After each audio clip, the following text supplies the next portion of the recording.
আজকের ভিডিওটি যারা 2024-এ উচ্চ মাধ্যমিক দিয়েছো মানে ক্লাস 11-এ উঠবে তাদের জন্য। আজকের এই ভিডিওতে আমরা আলোচনা করব তোমাদের যে সেমিস্টার সিস্টেম, সেই সেমিস্টার সিস্টেমের বাংলা যে বই রয়েছে সেই বাংলা সেমিস্টারের প্রথম সেমিস্টারের যে সিলেবাস, সেই সিলেবাস সম্পর্কে আলোচনা করব এবং কোন কোন বিষয় মানে কোন কোন অংশগুলি তোমাদেরকে বাংলার মধ্যে পড়তে হবে সেইগুলি আজকে এই ভিডিওর মাধ্যমে আলোচনা করা হবে।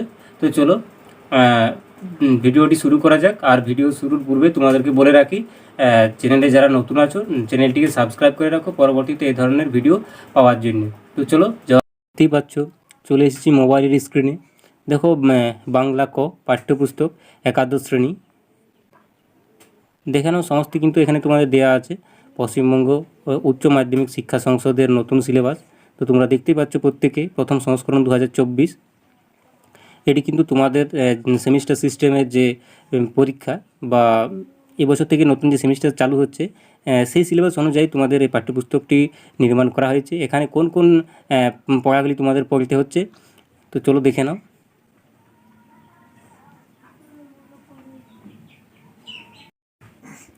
দেখে নাও একাদশ শ্রেণী প্রথম সেমিস্টার।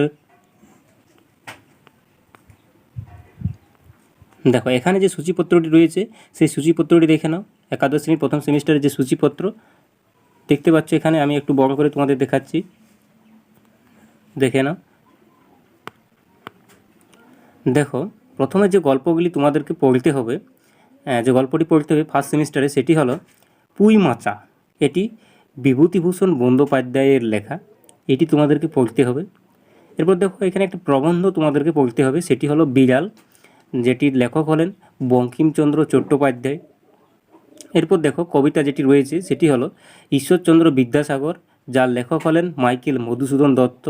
তারপর দেখো আরেকটি কবিতা রয়েছে সাম্যবাদী, যার লেখক হলেন কাজী নজরুল ইসলাম।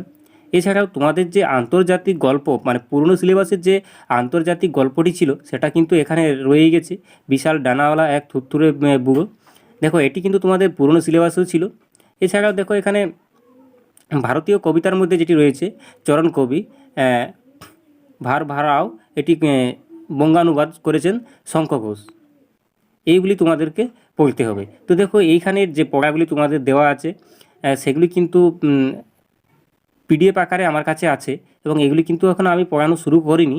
তোমরা যদি চাও পড়া শুরু করি তাহলে কিন্তু প্রত্যেকেই কমেন্টে জানাও, তাহলে কিন্তু আমি এর পড়াটা শুরু করতে পারি। দেখো এখানে প্রথম যে গল্পটি রয়েছে পুঁই মাচা বঙ্কিমচন্দ্র চট্টোপাধ্যায়ের, এটা কিন্তু আমি এখনও পড়াতে শুরু করিনি বা পড়াইনি। তোমরা যদি গল্পটি শুনতে বা পড়তে ইচ্ছুক থাকো তাহলে কিন্তু আমাকে কমেন্টে জানাবে, আমি অবশ্যই তোমাদেরকে এই বিষয়ে একটি ভিডিও বানিয়ে দেব। তো আজকের ভিডিও এই পর্যন্তই, দেখা হবে পরবর্তী ভিডিওতে। যদি তোমাদের ভিডিওটি একটু উপকারে এসে থাকে তাহলে প্রত্যেকেই একটি করে লাইক করে দাও এবং চ্যানেলে যদি কেউ নতুন হয়ে থাকো তাহলে চ্যানেলটি সাবস্ক্রাইব করে রাখো পরবর্তীতে এই ধরনের নতুন নতুন ভিডিও পাওয়ার জন্য।